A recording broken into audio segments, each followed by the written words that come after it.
शिरूर कृषी उत्पन्न बाजार समिती निवडणुकीकरता 18 जागांसाठी तब्बल 52 उमेदवार रिंगणात। निवडणूक बिनविरोधात न होता अटीतटीची होणार हे स्पष्ट।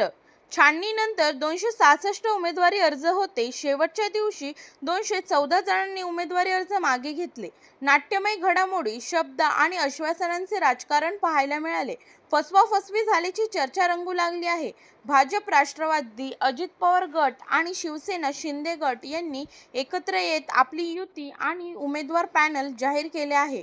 प्रमुख नेते आमदार माऊली कटके, प्रदीप कंद, बापू शिंदे, रवींद्र काळे यांची उपस्थिती पाहायला मिळाली। राष्ट्रवादी काँग्रेस, शरद पवार गटाचे माजी आमदार अशोक पवार यांनी अद्यापही आपली अधिकृत भूमिका स्पष्ट केलेली नाही।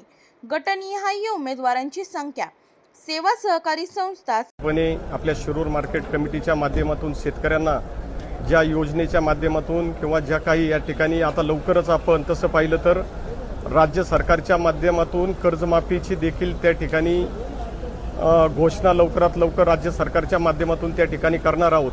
तर त्याच्यामुळे येणाऱ्या काळामध्ये आपल्या तसं पाहिलं तर माजी मंत्री आणि नामदार दिलीपरावजी वळसे पाटील साहेब असतील, आपल्या भागाचे खासदार शिवाजीराव दादा आढळराव पाटील असतील आणि या सर्वांच्या मार्गदर्शनाखाली या निवडणुकीला खरं तर सामोरे जात असताना निश्चितपणे ही मार्केट कमिटी एक अग्रगण्य मार्केट कमिटी असावी आणि ज्याच्या माध्यमातून शेतकऱ्यांना चांगला न्याय मिळावा याच्यासाठी निश्चितपणे राज्य सरकारच्या माध्यमातून आम्ही एकत्रितपणे या पॅनलच्या माध्यमातून खरं तर आता सामोरे जाणार आहोत। आणि मला या ठिकाणी निश्चितपणे खात्री आहे की राष्ट्रवादी काँग्रेस पार्टी आणि भारतीय जनता पार्टी जर पाहिलं एकत्रितपणे या ठिकाणी सामोरं जात असताना राष्ट्रवादी काँग्रेस पार्टीवर अजितदादा असतील यांच्यावरती या पुणे जिल्ह्याने आणि शेतकऱ्याने सातत्याने विश्वास दाखवलेला आहे त्या ठिकाणी।